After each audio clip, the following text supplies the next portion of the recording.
New year, new game, new name. Welcome to NASCAR 2005, Chase for the Cup, presented by EA Sports. With a new year comes a new challenge, as EA Sports asks you to work your way up through the ranks and fight all the way to the top of NASCAR's premier series as you chase the NASCAR Nextel Cup. So let's get you up to speed with all the new features in this year's game. Ever wished you could race a truck or an open-wheel race car? What about some of America's finest production cars? Well, EA Sports is going to grant your wish. In NASCAR 2005, Chase for the Cup, you'll be able to drive in 4 of NASCAR's most competitive series: the NASCAR Featherlight Modified Series, the NASCAR Craftsman Truck Series, the NASCAR Busch Series, and America's premier racing series, the NASCAR Nextel Cup Series. In addition to all those exciting new series, this year we're giving you the keys to some real American muscle. This year you'll be racing cars such as Ford GTs and Dodge Vipers on everything from tricky road courses to some of NASCAR's most historic tracks. Ready for a fight to the top? If the answer is yes, then this brand new game mode is just for you. In this feature, you'll get to live the life of an up-and-coming driver with aspirations to reach superstardom in the NASCAR Nextel Cup Series. Don't think we're going to start you off in the Cup Series right away, though. It's going to be a tough climb up the NASCAR ladder, and you'll have to prove your worth in the lower series first, starting with the NASCAR Featherlight Modified Series. Chalk up a few impressive races, and you might just get offered a testing session for a new contract and a new ride in a higher series. Don't like the idea of not being able to run the whole show? Hey, no problem. If you earn enough money, you can start your own team and control everything from merchandise prices to training for your crew. Remember, if you want to move through the ranks quickly, the name of the game is Prestige. The Chase for the Cup used to just be a term thrown around in the garage to describe a Nextel Cup team's run to the championship. Well, in NASCAR 2005, chasing the Cup isn't just a term anymore, it's a reality. In this new game mode, you'll have 10 races to go. The top 10 drivers in points will have their point totals reset, and the chase will begin. Head to the all-new Chase for the Cup feature under Game Modes to experience your own personal chase for the NASCAR Nextel Cup. Once in this mode, you can adjust your starting position, your opponent's difficulty and starting position, plus many other difficulty settings. The harder you make it for yourself, the higher the reward, as you'll be rewarded skill points based on the difficulty level of your own personal chase. Hero or villain? Intimidate or facilitate? These are the questions that a NASCAR driver faces when out on the track. So it's up to you. Wreck your opponents and drive aggressively and you'll be thought of as a villain. Be fair on the track and pass your opponents cleanly, and you'll be viewed as a hero. So, what difference does it make whether I'm a hero or a villain, you ask? Well, if you're a villain out on the track, you'll have the ability to be a true intimidator and rattle your opponent's cage and open up some racing room.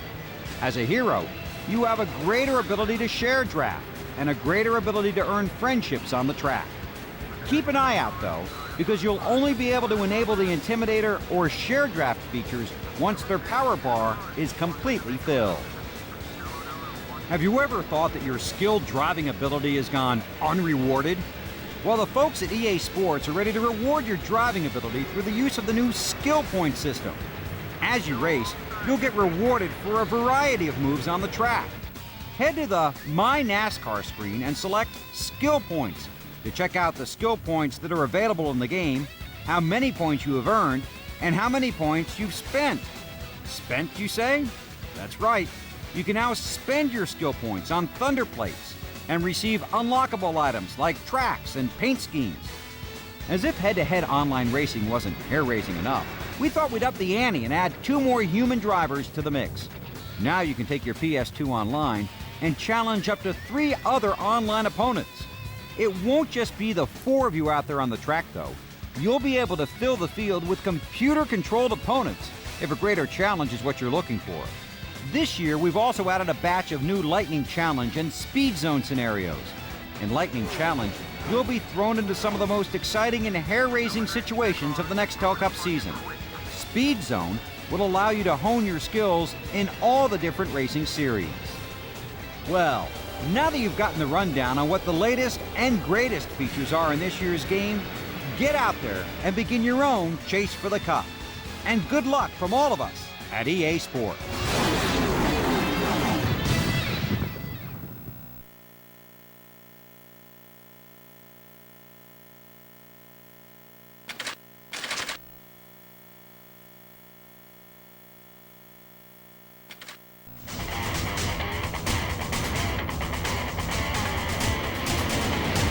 So, the first thing people generally want to do when they get out on the track in a race car is put the pedal to the floorboard and tear around the track at top speed. However, this typically is not the way to turn the fastest lap around a racetrack. In order to be competitive out there, you're going to have to practice, then practice some more. So always make sure that you take full advantage of the practice sessions at each track. This way, you can learn to master the characteristics that make each one of them unique in their own way. Now, when you get out there in a practice session, the first thing you're going to want to do is start out slow. Don't try to turn your fastest time of the day on the very first lap. Start off at about 3/4 speed and get familiar with the straightaways, the entrances and exits of the turns, the banking, and the entry and exit of pit road. Now, after you start to feel comfortable with the car on the particular track you're on, gradually start turning up the wick and begin pushing the car more and more each lap. You'll start seeing your lap speed steadily increase.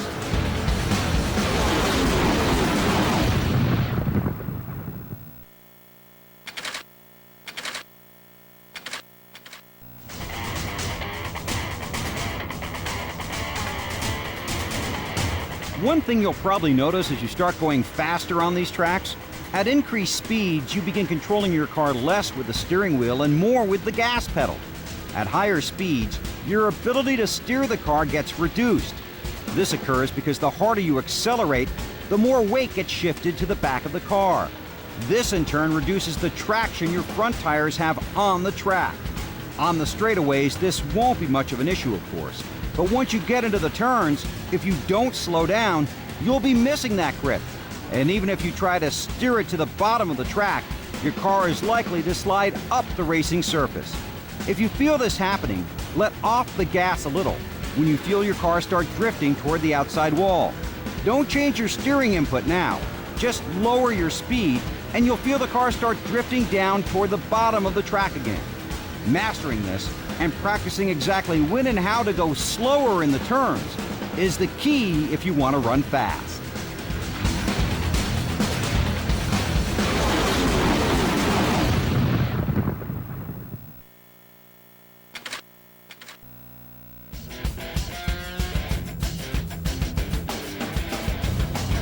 When controlling your speed, it's essential that you be smooth when applying pressure to either the gas or the brake.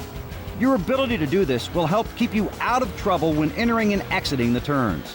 So, when you approach a turn, release the gas gently and gradually. This is referred to as easing off or rolling out of the throttle. Doing this will ensure that your entry into the turns will be smooth and controlled. Now, on certain tracks, you may have to apply some brake in order to reach the optimal speed necessary to comfortably travel through the turns. In these situations, you should apply subtle pressure instead of mashing the brakes. Gently applying the brakes when needed will ensure that your car is always underneath you and in a controlled state. When you feel the car make its way toward the exit of the turn, you'll need to get back in the gas so you can get back up to full speed and get a good run down the straightaway. Again, don't just mat the accelerator. You'll want to pick it up gradually so you don't build up too much speed too early and go sailing off into the outside wall. Mastering the entry and exits of the turns is one of the biggest keys to success out on the track.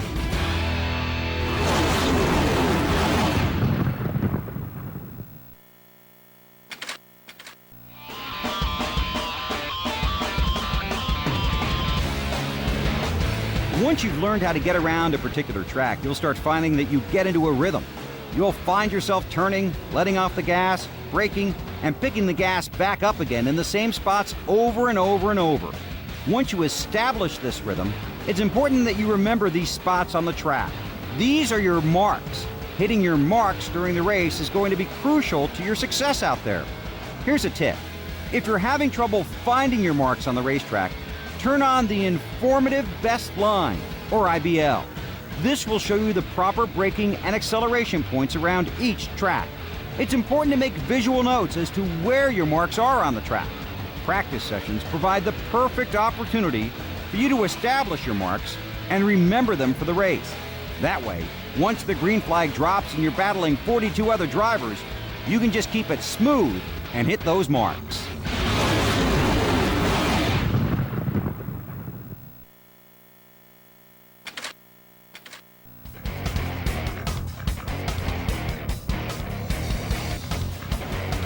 Managing your tires is going to be a key component in your racing career. All of those lines you learned will be worthless unless you are able to keep your tires fresh. With worn tires, your car will be a handful to drive out there. So the key to tire management is to pay attention to the subtle hints that your car is giving you. If you feel a slight rumble when you turn, that means you're driving the car on the edge and you're wearing your tires a bit more than you should. Once the tires start squealing, smoking, and are leaving skid marks, you're burning up your tires and need to either slow down or change your line. Tire management will be key if you want to keep your lap times fast during the race.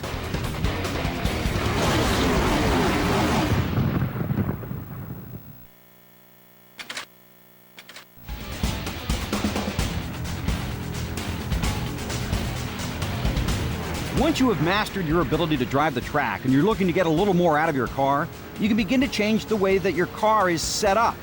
It's important for you to first get used to the car's default setup. Once you feel comfortable with this setup, head to the car setup screen and slowly start experimenting with your setup to try and shave a few seconds off your lap times. A good rule of thumb here is to make small changes, one at a time, and test each of them in a practice session. Be careful not to make any changes to your setup without testing them in practice. Otherwise, you may find your car undrivable in the race.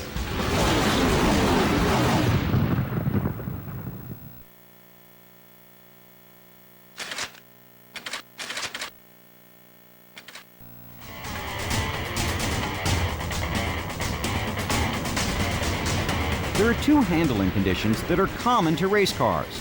These are tight, or understeer, and loose, or oversteer. Now, a tight condition is where your front tires have less traction than the rear tires. This reduces the amount of steering the car will have in the turns. So, you'll have to slow down a lot to get through the corners, or you'll push up into the wall. A tight car is generally a slow car. A loose condition is where the front tires have more traction than the rear tires. Since the rear tires have less grip now, it will cause the rear of the car to want to swing around or step out. This condition can be extremely tough to drive. However, a loose car can be faster than a car that is tight. Loose is fast, but also very dangerous and should be reserved for the experienced drivers. Because of this, the default setups in-game tend to be on the tight side.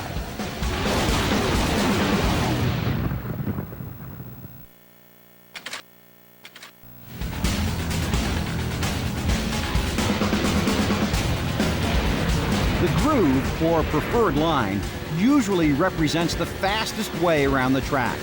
You can usually tell where the groove is by looking for the dark streak of rubber that has been laid down by the other cars on the track. If you're having a hard time finding the groove, you can turn on the informative best line, or IBL, which will show you exactly where the preferred line is. Whenever possible, you'll want to run this line around the track.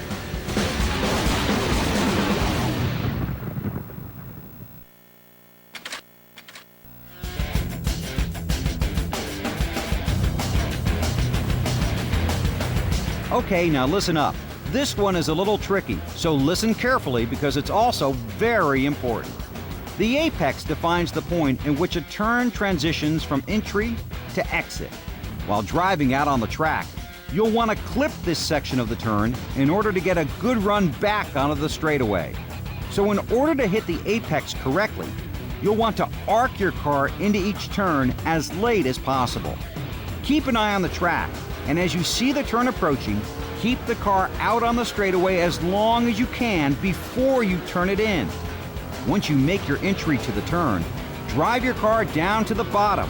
You should hit the apex somewhere around the center of the turn, and then feel your car start making its way back toward the outside wall and back onto the straightaway. Remember, you'll want to apex the turn while maintaining as much speed as possible. This obviously takes a lot of practice, and apexes are different in every turn at every track. But once you master the art of apexing a turn, you'll be a force to be reckoned with.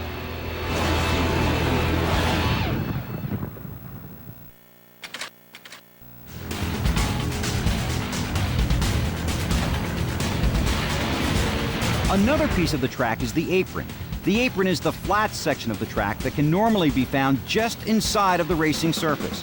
Usually, it's beneath a yellow line. Because this portion of the track can be a very abrupt transition from a bank surface to a flat one, you should keep your car off of the apron when at race speeds. If you don't, you may send your ride spinning out of control. Whenever you need to use the apron, like when entering or exiting the pits, you'll need to be very careful when transitioning on and off the apron surface.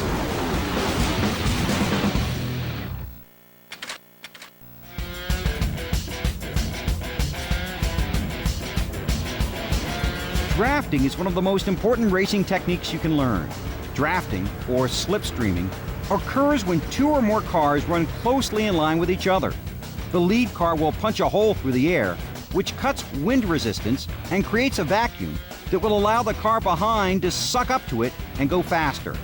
Now, this also benefits the lead car in the draft, since the trailing car takes away a lot of the air which normally causes drag on the car. Drafting will allow you to run at a faster speed than when you run by yourself, but it requires a lot of patience and a lot of practice, as the fate of two or more cars relies on your ability to stay in line. Drafting works best at bigger tracks with long, flat straightaways. Daytona and Talladega are perfect tracks to test the draft out. Once you've gotten the hang of drafting, you can also try another technique known as bump drafting. Bump drafting is when a car that is drafting behind another is able to suck all the way up to the car in front of him and place a nice square tap on his bumper. A bump draft will push the lead car and allow both the bumper and the bumpee to go faster than in normal drafting situations. Be careful though, bump drafting is very, very tricky. And remember, never bump draft in the turn.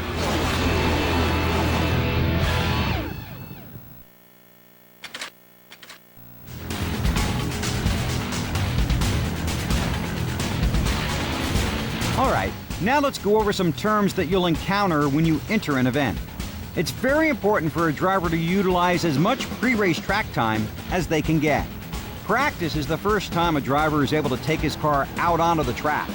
This is an important time to learn the track and how your car is handling. This is also a good time to start tinkering with your setup. Once practice starts, other drivers will make their way out on the track with you. Try to use the practice session to get a feel for the track, get your car prepared for qualifying, and to see how your setup works in race traffic.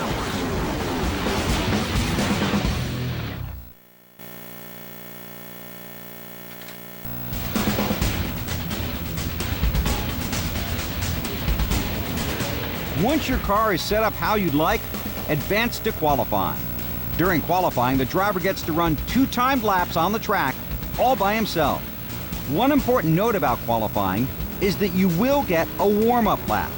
After the pit official lets you out of the pits, you head out onto the track, but you won't be timed until you hit the start-finish line.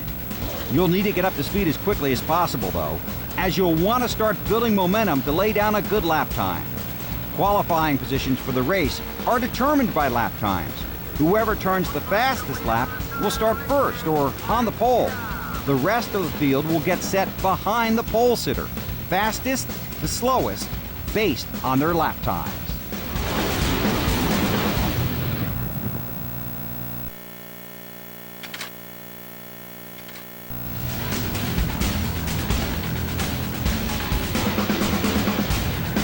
Happy hour takes place after qualifying, and it's your final opportunity to get out onto the track and practice before the race. Use this session to make final adjustments to your car. Use it, and use it wisely, as the last thing you want is an ill-handling machine during the race. Remember to use the other competitors on the track during happy hour to see how your car drives in traffic and on different lines around the track.